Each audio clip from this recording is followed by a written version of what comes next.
If you're not already subscribed to this YouTube channel, go ahead and hit the subscribe button now, along with the bell icon so you can be notified whenever a new video is posted. And if you're already subscribed, check and make sure that YouTube hasn't unsubscribed you. And of course, be sure to give the video a like, as well as share it on your social media. The white supremacists hate that. Now, that said, as we draw closer to the election, you see the white media with their black sock puppets and bootlicks attempting to take shots at the black media simply because we are telling black people to have a demand along with your vote and to stick to your guns. So the white media is trying to say that anyone from the black media who you say to have a demand with your vote, anyone who's telling you that, they're all Russian bots. Yeah, this happens to be their favorite lie because they don't really have anything other to reach to. Except this time they made sure not to mention anyone specific, but they said us in all but name. They might as well have gone ahead and said those black people. They might as well have said Professor Black Truth, Jason Black, Tariq Nasheed, and the rest of you troublemakers online. You know, those people. They might as well have said it.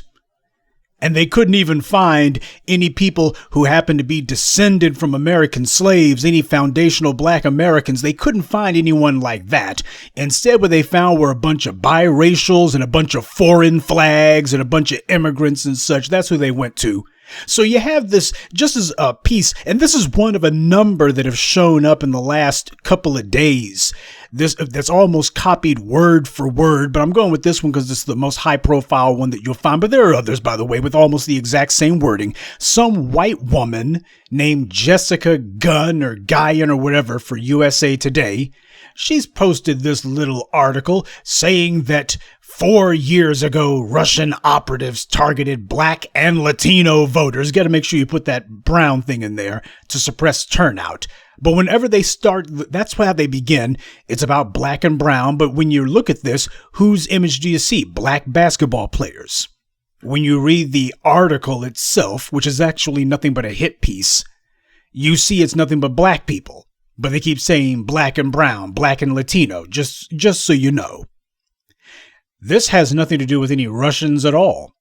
If black folks wanted to vote, you had two elections in 2008 and 2012 that showed no amount of foreign or domestic interference would stop black folks if they want to actually turn out to vote. What happens is black people are waking up and understanding, hey, we got the game all backwards. No tangibles, no vote. And here they are saying, no, we got to get you off of that. We got to break your resolve. We got to get you off of that. I know, we'll bring out some NBA players. You know how those Negroes are. All you got to do is show them some black person bouncing a basketball or catching a ball or throwing a ball or having a ball, as Dr. Claude Anderson put it.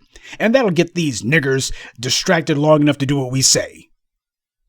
And so you got LeBron James, who allegedly has a initiative called Under Review. And it's supposed to be challenging attempts to confuse, intimidate, or misinform black voters. Now, this entire article is predicated on the lie of there's some effort out there to misinform black voters. And they're talking about us, by the way. They're not talking about the Russians. They ain't talking about the Republican Party. They're talking about the new voices of black media. But when you look to see what the misinformation is that they're talking about, when you ask, where's this misinformation that you're talking about, that you're pointing to? What's this misinformation? They don't name anything. They don't actually list anything. Oh, someone's trying to confuse black voters. Wait a minute. I thought the first line of this article was Russian operatives are targeting black and Latino voters. But here we are, just 2 paragraphs later, and it's attempts to confuse, intimidate, or misinform black voters. And the very next paragraph talk about the right tools for the job. Over the next 2 weeks, shot clock content from comedy duo Deus and Mero, podcast host Jemele Hill, and Breakfast Club radio host Charlamagne the God, will teach young black voters how to spot bots and trolls and push back against false or misleading narratives seeking to depress turnout. There's a mouthful of gibberish. Jemele Hill is who they're talking about. Jemele Hill. I'm not sure who Jemele Hill is. Is it this Jemele Hill by any chance? Is this the Jemele Hill that they're talking about? The Jemele Hill who in September 2017 had posted on Twitter, Donald Trump is a white supremacist who has largely surrounded himself with other white supremacists. And it's believed that it was this Twitter tweet that some of the left-wing white supremacists who run ESPN apparently took umbrage at. Far as they're concerned, they don't like the idea of a black person calling themselves wagging their fingers at a white man. That kind of thing rubs them the wrong way. Well, this Jemele Hill, who also earlier this year tweeted on Twitter, if you vote for Donald Trump, you are a racist, you have no wiggle room. Well, is this the Jemele Hill they're talking about? Because I'm kind of confused, because this is also the same Jemele Hill who in 2015 was letting Rob Gronkowski back that thing up on her. And look at how she's laughing. And I mean, my gosh, she got that Aunt Jemima grin on. Is this Oprah Winfrey? You sure that she's not the love child of Oprah Winfrey? Because from this angle, she kind of looks like... Anyway, but Jemele Hill, who's having the time of her life with Rob Gronkowski backing that thing up on her, she's married, by the way. That says a lot about her husband now, doesn't it? I guess they got one of those open relationships, you know, where they have the occasional entanglement, you know, shades of Andrew Gillum and Will Smith come to mind for some strange reason. But Jemele Hill, she was just having a ball with Rob Gronkowski. I mean, look at that freaking mouth of hers. I didn't know that a jaw could open that wide unless you were a reptile. But for some strange reason, she didn't seem bothered that just 2 years after this picture was taken, and a few months before she posted the Twitter tweet that got her canned from ESPN, Rob Gronkowski was at the Oval Office given a fist bump. Well, Fox News said that they were opining that when Michelle and Barack Obama had that picture of themselves doing a fist bump on stage, that video of them, they said, is this a terrorist fist jab? So I think it only fair to ask, is this a white supremacist fist jab that Gronkowski and Trump are doing? It sure looks like one to me. These two are perhaps some sort of white supremacist solidarity symbol. But Gronkowski put on his Instagram post, it was an honor to be in the Oval Office, fist-bumping POTUS, real Donald Trump, making America great again. Now, he posted that in April 2017, and it was just a few months later in September when Jemele Hill gave her little observation. And she was right about that, but thing is, I'm kind of confused about all this. What, you think that Gronkowski didn't show any sort of Trump-like leanings before then? Come on, give me a break. But it just goes to show, this is the class and caliber of individual who apparently is going to be called in to help to teach young black voters to avoid false or misleading narratives. Yeah, this is somebody who's going to be leading young black voters to what's in their best interest. A woman who just has her mouth open like Aunt Jemima when a Trump supporter is backing that thing up on her. And speaking of individuals who apparently just cannot wait to get a pat on the head or to get their pelvis as close as possible to somebody of a different race, Charlamagne the fraud. I don't think we have to tell you about his misadventures with Tomi Lahren. I mean, all you got to do is bring somebody blonde-haired and blue-eyed around Charlamagne the fraud, and that boy, he becomes an obedient little puppy, tail wagging, tongue panting. Both of these two pretending to talk like us, pretending to be about that life like we are. But, of course, as soon as you go ahead and put Rob Gronkowski in front of Jemele Hill, or put any white woman in front of Charlamagne the fraud, here they go. As far as they're concerned, that black empowerment stuff is on hold. This is who the white media, a white writer for a white publication, puts forward as going to be teaching young black voters how to do what's in their best interest. Well, actually, I'm sorry. They never actually said that. Just said it was going to teach them to avoid false or misleading narratives. But the problem is Jemele Hill and Charlamagne the Fraud have been just the absolute all-stars of pushing false narratives. Earlier this week, you had Jemele Hill saying that repeating that black men patriarchy garbage.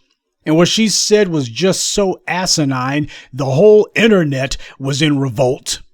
You had that blame black men hashtag that was trending for the better part of a day because of her. She didn't have anything to say about that. Ain't got much to say, yeah, because what she realized was, whoops, stepped in it big time, better try to slither away from this one. And we see where she slithered to. So you already know they're calling in the bootlicks, they're calling in the professional butt kissers. And these two are not the only one. They called in a whole gaggle of these questionable people who are usually racially ambiguous, individuals who are also immigrants or aspiring swirlers like Jemele Hill and Charlamagne the Fraud. You got this other group calling itself When Black. And they say that they combat disinformation campaigns, foreign or domestic, targeting Black and Latino communities. Gee, the organization calls itself When Black, but they're doing some black and brown thing. And I think it goes without saying, this is where they begin to put in people's names who you never heard of, and individuals who basically have been lifelong bootlicks for the left arm of white supremacy. Now that they've gone ahead and started off with LeBron James and Jemele Hill, or I like to call her Jemele Has-Been, and Charlamagne the Fraud, now that they've dropped the names of some chumps that you would have heard of, now it's time to see if they can make a thing out of the new would-be black leaders. They're trying to make a thing out of these guys, make them into something. So this Ashley Bryant woman was first, some do-nothing organization you never heard of, that is clearly just a clumsy front for this or that white leftist interest. Next, you got some woman calling herself Rai LaNier, and she's the alleged Wayne County Director of Michigan Liberation. Now, this Rai LaNier woman, I'm going to go out on a limb and say that I don't think that this woman has roots that go back to the killing fields of the American South. Ain't no plantation in America that her ancestry goes back to, I don't believe. I'm very dubious about that. Another thing about this woman is she's popped up out of nowhere, just like DeRay McKesson, and she's only had her name mentioned the last couple of years or so, here and there, but she's popped up out of nowhere, always conveniently close to a camera whenever she pops up.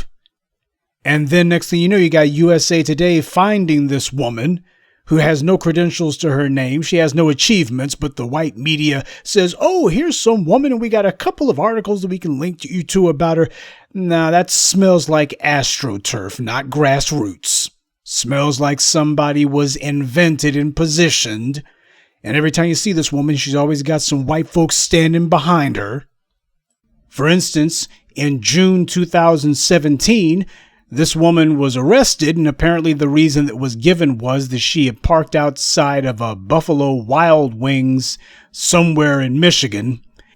She apparently was smoking marijuana in the car, because I guess, smoking at home wouldn't have been classy enough for her. She was arrested for outstanding warrants. Apparently there were some traffic tickets or what have you that she had failed to pay. Now, back in 2017, there was a group called Michigan United, a so-called social justice group, that wanted to know if this was part of a pattern of racial profiling. And that would have been unusual enough, except this woman has now popped up again this year, just a couple of months ago. You had that incident where you had that young girl, Grace, 15 years old. Judge decided it would be a cute idea to have this child incarcerated because apparently she didn't do her homework, and I guess the judge figured that was some sort of hanging offense, so the judge had this 15-year-old girl, Grace, sent to a detention center because she didn't complete her online homework. But out of the blue, next thing you know, here comes this Rai LaNier woman. Here she is jumping in front of the cameras. I mean, you gotta be watching out for these folk who we don't know where they came from or what country they came from. And in her case, I think that it's fair to say here she is. Why is it that these people always have a freaking nose ring? They always got a freaking doggone nose ring or some blue hair or something. I mean, what the hell is up with that? But this is one of the people who USA Today is taking quotes from, because apparently she's on the side of the good guys, right? This Rai LaNier woman that we don't know the first doggone thing about. And she's saying we have seen a lot of disinformation in many forms. Yes, she ought to know. Much of it, she says, is aimed at breeding a lot of doubt about the integrity of the election process, such as mail-in or absentee voting. Now, according to this article, this Rai LaNier woman, she's the Wayne County Director of Michigan Liberation. I know I've never heard of them either, but I was looking to see if perhaps this woman has any sort of credentials that we need to take her seriously.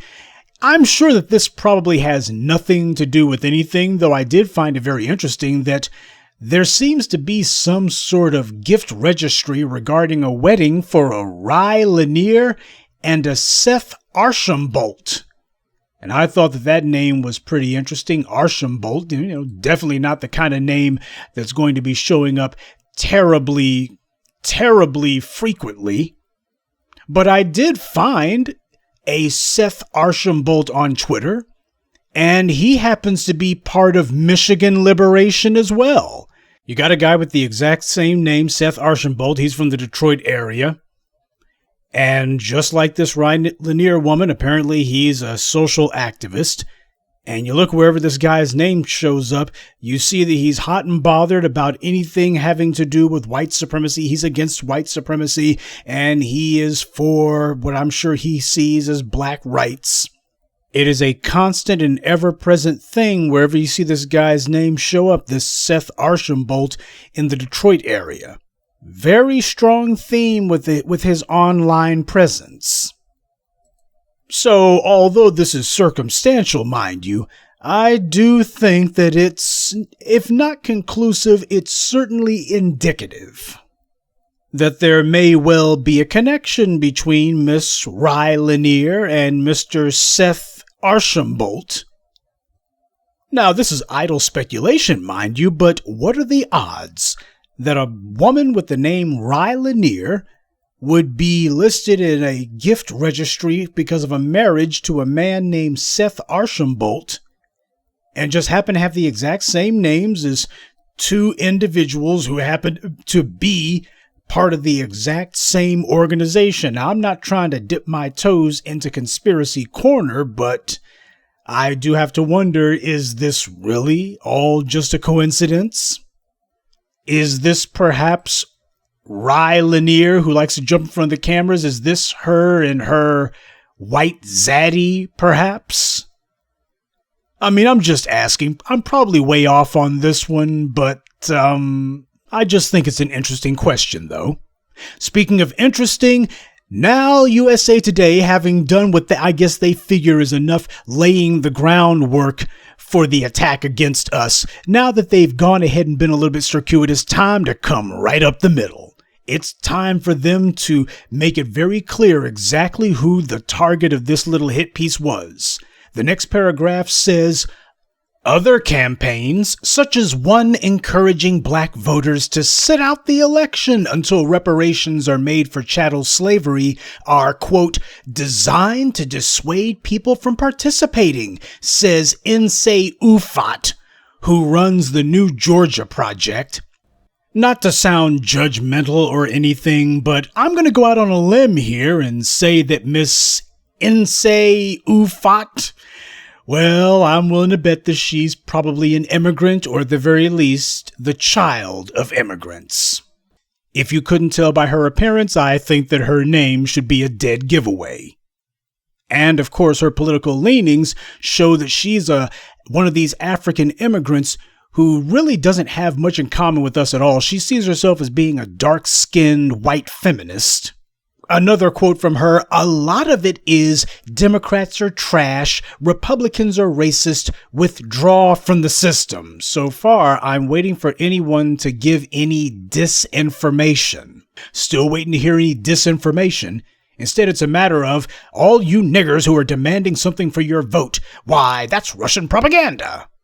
Now, this Ufot, or Ufot, however the hell is pronounced, this woman happens to be basically a little left wing of white supremacy rabbit hole all unto herself. We're going to leave aside the New Georgia project that she's part of. You can go ahead and see their brain farts on Twitter. They got that black and brown thing in full effect. But whenever you look at this Nse Ufot's woman's online presence, first thing that you notice is that she happens to be a card-carrying member of She the People. Now, I told you guys about She the People over a year ago. She the People, that's Amy Allison's little organization. Amy Allison, this is a biracial woman. I mean, she's got like Filipino parents. One of her parents is not a black American, that's for sure. And she likes to pal around with a fellow person who's ethnically ambiguous, Kamala Harris. Apparently, that's her BFF. But this woman, Amy Allison, in addition to a number of other little front organizations for the Democratic Party that she happens to have founded, She the People's one of them. But when you look at She the People's About page, what it says is women of color, multiracial women of color. So this is a woman who wants us to think that she's at least partly black. But when you look at what her so-called organization's about, it's obvious that she's a sock puppet organization for some white Democrats, because she only manages to mention the word black one time and mentions women of color 3 times. This is what Amy Allison's about. This is what She the People is about. And this is what this Nse Ufot woman is mobbed up with. And you can also guess what happens to be on this woman's Twitter page.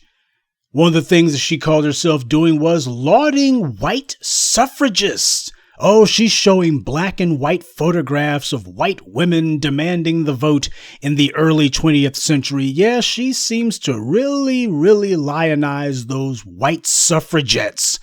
Oh, she has a number of black and white photographs of white women demanding the vote. She's really fond of photographs of white women demanding the vote. She likes those photos. Well, here's one that she probably won't like and probably wouldn't like to have on her Twitter page, because this is what the white suffragists were really about. See, this is a photo that the black feminists, the shea butter crowd, especially those black immigrants, they don't like seeing this picture, but this is what the white feminist movement was based on. White feminists have always been nothing more than an auxiliary of white supremacy. At the very least, they're just white women who are arguing that they want to have their turn to hold the knife that gets plunged into our backs. They want their turn to hold the knife. When's white daddy going to hand the knife to them? These white feminists have always understood that they are part of the support apparatus for white supremacy. The only thing they've had a problem with is some of them don't feel as if they get as many benefits and perks and rewards as they think that they deserve. But the white feminists have always made it very clear that as far as they're concerned, they are here to support and promote and to do everything that they can to perpetuate white supremacy. These white feminists have never had any illusions about that. And you know what? A lot of these black feminists, particularly these black immigrant feminists, they have no illusions about that either. So this Ufot woman, she's cut from the same cloth as a Candace Owens or the rest of the black feminist crowd. As far as they're concerned, they're not black women. They are just white feminists who got a really bad suntan. Well, so far we're 3 for 3 here. This Ufot woman her affiliation with She the People, nothing more than a clumsy front for the Democratic Party. No one talking about what black people are going to get. Instead, it's you just need to show up and vote how we tell you to vote. Well, I got to get something first. No, you don't need to get anything. And if someone's running around saying that black people should get something for their vote, why, that is nothing more than a disinformation campaign meant to dissuade people from participating. Now, the very thing we've said is vote if reparations are on the table. We're giving black people a reason to vote, but it comes with a qualification. The Democrats are going to have to make good on whatever promises that they make that are in our interest. We tell them what to do, and if they want us to show up, this is how they do it. This is not about dissuading people from voting. This is about making sure that black folks get something for their vote, and that's the point. This is about making sure that they continue with black people getting nothing. Black people have made them very comfortable with giving us nothing for our vote, and they're going to do anything it takes to keep that con game going. Now, next, the article quotes some woman whose name is Murphy Bannerman, and she's the deputy director of Election Protection Arizona, which they call a nonpartisan organization. And she, of course, gives the same talking points. Why should black people vote for Biden? He's not going to do anything for you. Obama didn't do anything for you. Why vote for Democrats? Of course, nobody is proving that anything that's being said by the new black media happens to be wrong. They're not disproving anything. They're just saying, oh, that's just disinformation. They're not refuting it, not disproving it, not even discrediting it. Because you see, the problem for them happens to be, we're making it clear you don't vote for Republicans or Democrats, but our vote comes with demands. And before I go any farther, when you take a look at this Murphy Bannerman woman's background, first thing you see is she's got a nose ring just like that Rai LaNier woman. Apparently this is their little fashion statement, helps them recognize each other, I suppose. And of course, you have to wonder, here's another just ethnically ambiguous individual. Now, this Murphy Bannerman woman, her little organization that they quote here, this Election Protection or Arizona organization, they're supposed to be nonpartisan, it says, but almost immediately when you look up this Bannerman woman's background, you see that she's a Democrat. She was a spokeswoman for the Arizona Democratic Legislative Campaign Committee. This is what the heck this woman's done. She's a freaking Democratic Party operative. Well, no wonder she's not saying anything about reparations or punishing the police. See, you notice that that's missing from any quotations by these guys. None of them saying, oh, the Democrats are going to be punishing the police. They're going to be putting cops in prison. And hey, as far as black folks go, they're going to be cutting the check and making sure black people get tangible, something they can put in their bank account. They're not talking anything. Instead, it's just, you need to vote. You need to vote. If you're not, then it's a Russian bot campaign. You need to vote. And just in case you thought that Ufot woman's Twitter tweets and the stuff that she liked and retweeted on Twitter showed a particularly vapid mentality, well, our friend Murphy Bannerman, she sets a new low bar in that regard. Why, she had nothing but Valentine hearts for that stupid tweet about get your booty to the polls. She actually loved that. She thought that was just a great thing. I mean, you look at this woman's Twitter presence, and it is just an absolute menagerie of non-thinking. She actually thought the get your booty to the polls. Heart, heart, heart. She just loved that. That tells you what she thinks about black people. Apparently, as far as she's concerned, she thinks, well, this is what will appeal to black people. Yeah, that reparations or punishing the police, things that actually help black people. Well, black folks ain't interested in that. Just show them some booty shaking, and that'll get these weed smoking, low information, non-thinking, low IQ Negroes to the polls. No, it won't. But of course, she also has some other garbage. She retweeted something from her precious Election Protection Arizona. Exactly who are they trying to protect? Not black people. Join the effort to help make sure tribal communities know their voting options. Just out of curiosity, do you think that these tribal communities have any sort of PR or any sort of public service ads regarding black people? So this is who Murphy Bannerman is about. This is what this woman's all about. It's the whole people of color, minorities, and all of the contempt that you would expect from a wannabe white leftist feminist. This is the article that they put out today. So what it says is they're getting nervous. This is one of the most direct broadsides that the white media has leveled against the new voices of black media. This is one of the most direct broadsides that they've leveled. And look who they've gotten to do the dirty work. Black immigrants, biracials, ethnically ambiguous individuals, Democratic Party spokespeople. This is what's going on here, family. Lets you know exactly what the hell's going on here. Doesn't matter if it's Jemele Hill. Doesn't matter if it's the rest of these clowns who you've never heard of. They're seeing that what we're doing online is translating into offline action. People are starting to feel the heat and understanding, hey, you're out of step with the black street. And what's happened with Ice Cube the last few days scared the living hell out of them. They do not want this to become habit forming. Because they can go ahead and try to slow walk it all they want. They're seeing that just trying to ignore what we're doing isn't working. See, ain't nobody listening to Murphy Bannerman. Ain't nobody listening to Rai LaNier. Ain't nobody listening to Nse Ufot. Nobody's listening to any of these clowns. Damn sure ain't listening to Jemele Hill. Jemele Hill became a freaking punchline this week. She officially became the joke that we've always said she is. You had the whole of Black Twitter clowning her a couple of days ago. Everybody pulling them receipts. Going, this ain't somebody you listen to. Yeah, she understands that she did a hell of a lot of damage to herself. Because what's happened, of course, is Jemele Hill, she's desperate to get in good with those white media executives. And she understands exactly what they want to hear. If you think you ever want to have a TV show again, you better show that you're willing to bring in black men for some abuse. Hey, you better make sure that you push that line. We need some gender division going on in the black community. We need some gender warring going on. Hey, you know the lie that we like to hear. Go ahead and say black patriarchy.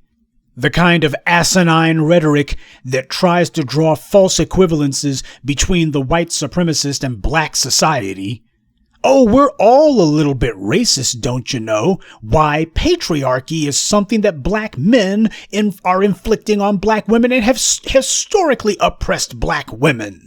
Even the most dense and dumb of the shea butter bootlick crowd, of the black feminist crowd, they know that that black patriarchy line is a load of crap. But the thing is, they're doing that as their means of showing their fealty, service, loyalty, and obedience and subservience to the white feminist who they wish they could be. Nse Ufot wishes she could be a white feminist. And given her behavior, so does Jemele Hill. They wish that they could be white feminists, but since they cannot necessarily be white when they look in the mirror, they're showing that they're willing to go all the way up to the line and put a few toes over the line. They will push whatever white supremacist line or dogma they think they have to. They want to be validated by the white feminists they desperately wish they could be so much, they'll push any lie, they'll ignore any truth, and they will try to do in any movement that is actually going to put black people in the driver's seat. Because Nse Ufot, she's already pledged her allegiance to She the People, and She the People is not about black anything. They are about women of color, multiracial, anything but black. So family, it's no accident that LeBron James is the one whose name they want to put out here. I mean, they wanted to do this as close after the NBA Finals as possible. Oh yeah, LeBron James, his name is going to be trending, has been for the last week or so. So it's important that you make sure that that's the point that they want to reach, so that the metadata that goes along with these hit pieces, so that the metadata hopefully is going to be able to help this reach as many people as possible. See, this is the disinformation campaign right here. This is the disinformation.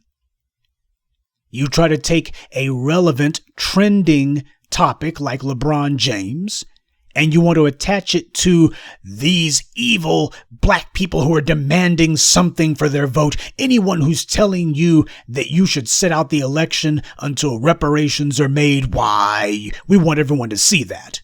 And we're going to try to attach this lie to LeBron James' name. Hopefully, if anybody looks up LeBron James, they'll catch this too. This is how devious they're being with this mess. But what it shows is we are having the desired effect.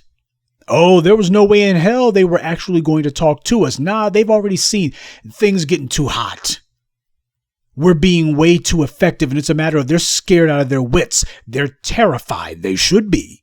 We represent the end of white supremacy, and that means the white media is going to be suffering as well. It depends on white supremacy just as much as the Nse Ufots and the other tertiary beneficiaries of white supremacy goes.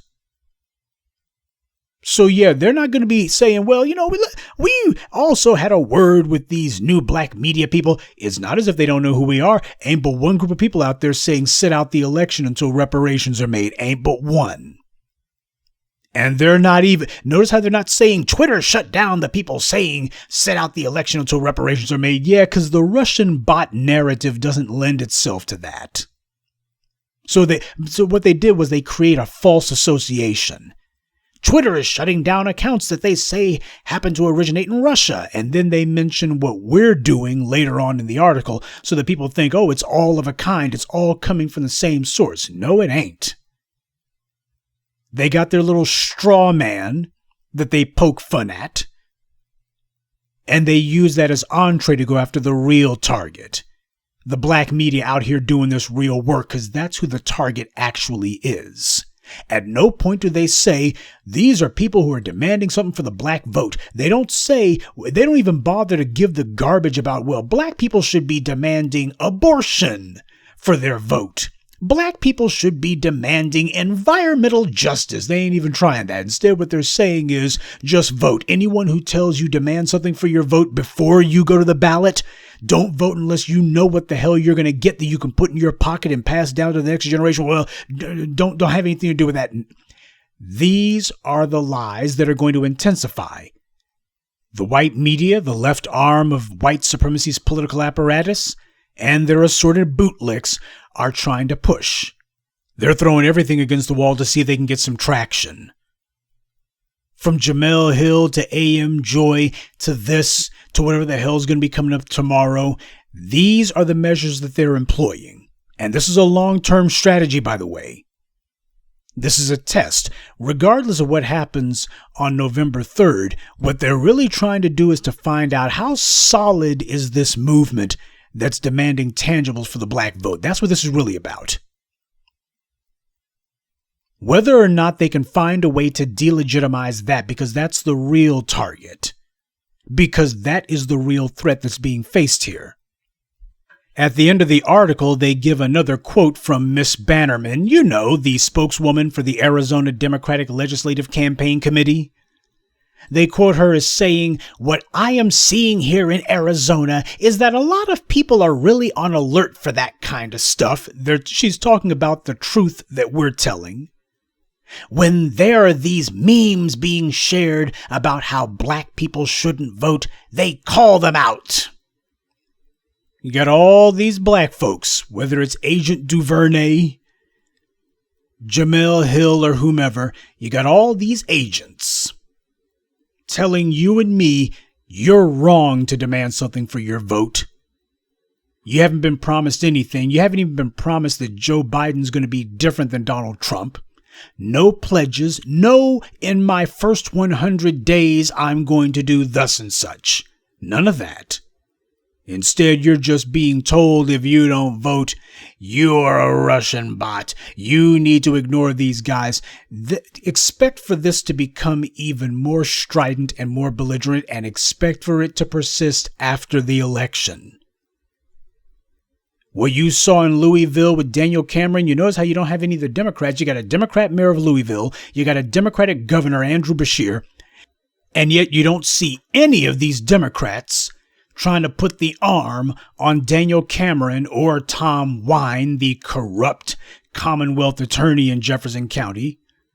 You don't see any of the Democrats making it clear, wait a minute, as unpopular as this Daniel Cameron guy is, man, we should knock him out the box. They're not trying to do that because they understand that both of them serve the exact same master, white supremacy. Democrats and Republicans alike have the exact same policy where black people are concerned. And they don't want to make it seem like Democrats are going to start going after politicians who refuse to lock up the police for harming black people. The Democrats are not trying to establish that as a precedent, because people might start expecting that. Why? People would start saying, hey, you need to make that into a plank of your party platform. We're going to lock up the cops. And any prosecutors, we're going to go after prosecutors who keep trying to use these grand juries or any other illegal means of thwarting the course of justice, calling out these tactics that these prosecutors use in order to undermine the prosecution of people who you know to be guilty of murder.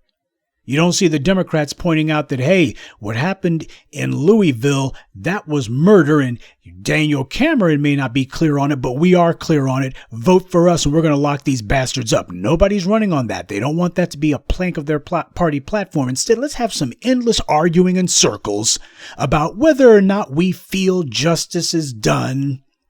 You see, justice is a good word, but not when you use it intentionally vaguely. When you try to be deliberately vague about it, you need to say what justice looks like.